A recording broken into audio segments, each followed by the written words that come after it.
Paus mengingatkan, jadi orang tua itu satu, masih harus punya mimpi. Mimpinya jangan punya istri baru. Ngawur gitu namanya. Awang saya nggak kebagian kok. Gitu ya. Kita harus menjadi orang kudus.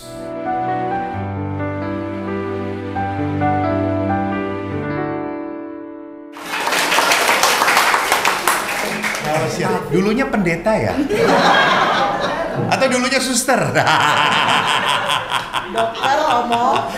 Oh hebat, pantesan. Amplopnya. Ya kose toh yo. Orang yang ininya janda nuntut rendah hati. Lihat saksi-saksi mata malah yang ribut gitu ya. Tenang, iya tenang. Anda ingat toh ada orang yang punya kelompok namanya The Successful Family. Jadi orang yang diberkati itu adalah orang yang dekat dengan Tuhan. Jadi kalau orang diberkati itu, wah semuanya hebat. Tanahnya tambah terus. Itu diberkati Tuhan. Lupa kalau orang diberi berkat, orang itu malah diberi masalah banyak oleh Tuhan. Sarah sudah punya suami berapa, Bu? 7. Dasar. Ibu berapa? Ya cuma tanya doang gitu. 7 dan semua mati. Semua mati. Orang ibu pasti mau berkorban untuk anaknya. Apalagi ibu bapak yang seperti ini. Wajahnya penuh dengan kelelahan kehidupan gitu ya. Pasti untuk anak diberikan. Maria pun seperti itu. Saya harus menghadapi teman-teman yang kadang-kadang sulit. Terjadilah padaku menurut perkataanmu. Aduh pret, susah banget Tuhan. Gak gampang. Menangis, sedih. Sama, sebagai orang tua pun sama. Sudah membesarkan anak-anaknya sudah punya keluarga, lo kok ndak pernah nelepon, kok lupa, kok ndak datang ini Natalan, Sincia, kok ndak datang, ndak kumpul. Bahkan ketanya cucunya, kamu kok nggak pernah datang? Kata mama papa juga jangan sering-sering datang ke rumah oma opa. Sakit, kecewa, ya toh, sedih. Untuk apa aku hidup Tuhan? Halo Bapak Ibu. Kalau Tuhan masih memberikan Anda kehidupan, Tuhan itu punya maksud untuk Anda. Anda itu belum suci, maka belum dipanggil. Kita harus menjadi orang kudus. Bapak Paus mengingatkan, jadi orang tua itu satu, masih harus punya mimpi. Jangan, ya mimpi, apa Pak? Mimpinya jangan punya istri baru. Ngawur gitu namanya. Awang saya nggak kebagian kok gitu ya. Jadi mimpinya itu apa? Jadi kalau sudah tua itu mimpinya harus lebih mulia. Jangan seperti ibu-ibu muda. Bisa belanja di sini, jalan-jalan di sini. Wes ra penting. Nanti kalau Anda sudah di surga jalan-jalan kemanapun bisa. Jadi mimpi Anda sebagai orang tua adalah apa? Saya mau hidup lebih baik, lebih berarti. Mau menjadi pribadi yang tidak mudah mengeluh. Tetapi mau lebih menjadi pribadi yang memberkati. Itu mimpinya, memberkati. Apa itu memberkati itu? Setiap ketemu orang selalu, halo ibu, selamat pagi, sehat ya, syukur pada Allah. Jangan baru ketemu teman, aduh, halah. Nah, itu ya. Maka saya itu kalau udah kedatangan simbok-simbok mengeluh kepada saya, simbok-simboknya keluar, saya selalu begini. Saya keluarkan semuanya. Nah, kalau di dalam sini terus jadi pening akunya juga gitu ya. Maka yang kedua Bapak Paus mengatakan yang penting apa? Orang tua itu punya memori yang banyak, kenangan-kenangan indah. Yang dikumpulkan tuh kenangan indah, bukan kenangan kepahitan. Kepahitan itu wesh.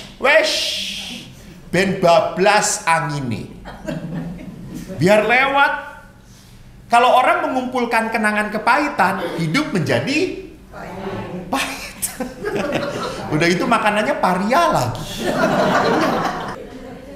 Kalau kita semakin mengenal Allah, nanti pas meninggal Allah akan berkata, anakku, sering misa di Santa Clara ya, komunitas Santa Clara ya. Tapi kalau Anda jarang ikut, Anda kloro-kloro ya. Aku ndak kenal. Pergilah ke dalam api yang kekal. Nah, silakan sendirian, jangan bawa saya.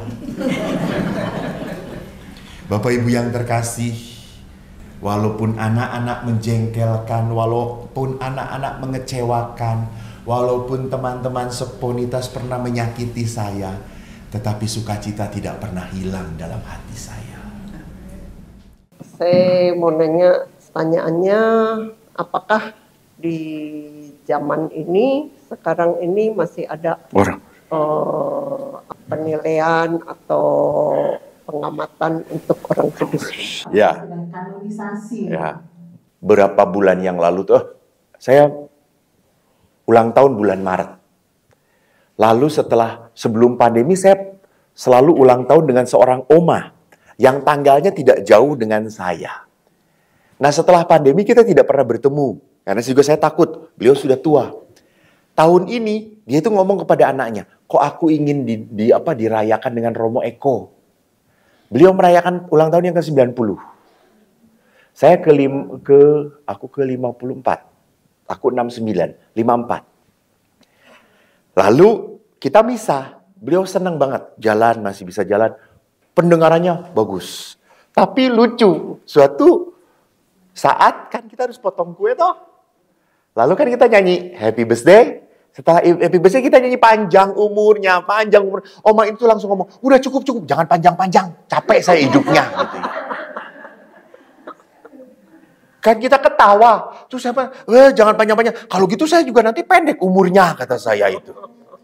Walaupun saya sudah capek, saya tetap melayani. Walaupun saya sakit, saya tetap datang ke komunitas Santa Clara ini. Nggak boleh. Ya itu, ya sakitnya jangan sakit parah gitu. Kalau sakit parahnya harus digotong yang jangan gitu, merepotkan gitu namanya gitu ya. Jadi itu kekudusan. Kekudusan itu sesuatu yang melayani walaupun repot, walaupun susah gitu ya. Ada sebuah cerita yang indah. Suatu malam seorang istri itu sesek nafasnya. Dia sesek-sesek sampai susah nafas. Dia merasa jangan-jangan ini hari terakhir. Lalu dia teriak-teriak pada suaminya, "Papa, tolong panggilkan Romo, tolong panggilkan Romo, tolong panggilkan Romo." Suaminya ini bangun, bingung toh. Karena istrinya ngomong, "Tolong panggilkan Romo, aku mau perminyakan." Suaminya ini bingung, dan bingungnya dia mengambil minyak, dibalur seluruh tubuh istrinya gitu ya. Istrinya jengkel juga ya wis nurut aja gitu ya. Ini ya. Suaminya sambil merem-merem juga dia lakukan. Ini kekudusan, sebuah pengorbanan. Tidur sedang enak-enak diganggu. Itu kan, tapi dia tetap melakukan. Gitu. Tetap melakukan sesuatu yang terbaik untuk apa? Untuk orang yang dia sayangi. Ini pengorbanan. Ini kekudusan. Istrinya apakah sembuh? Kita doakan saja, Bu.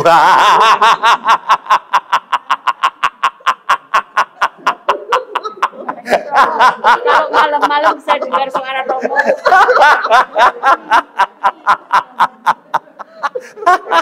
Yang benar adalah istrinya saat ini tidak dipanggil Tuhan gitu. Tidak berminyakan. Dia pakai minyak. Jadi nggak dipanggil Tuhan. Ya betul. Iya. Jadi begitu Ibu. Itulah kekudusan. Baik, terima kasih Ibu. Terima kasih Romo. Ya.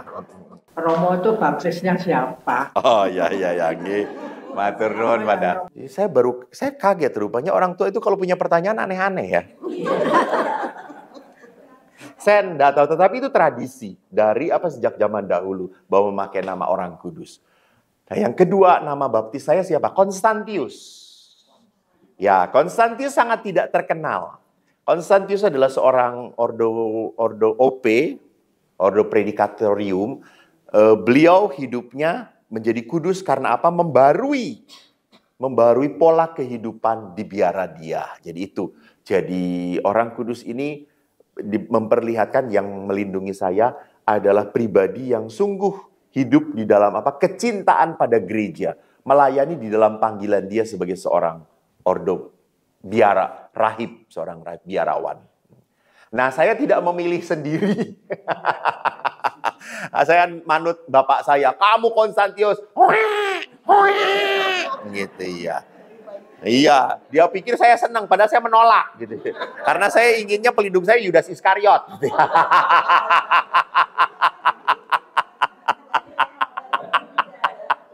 Saya inginnya Santo Yudas Iskariot. Dan. Jadi saya menerima Constantius. Itu Pak, matur nuwun. Nggih, sami-sami Pak. Yesus. Pak, sesi tanya jawab akan ditutup sampai di sini.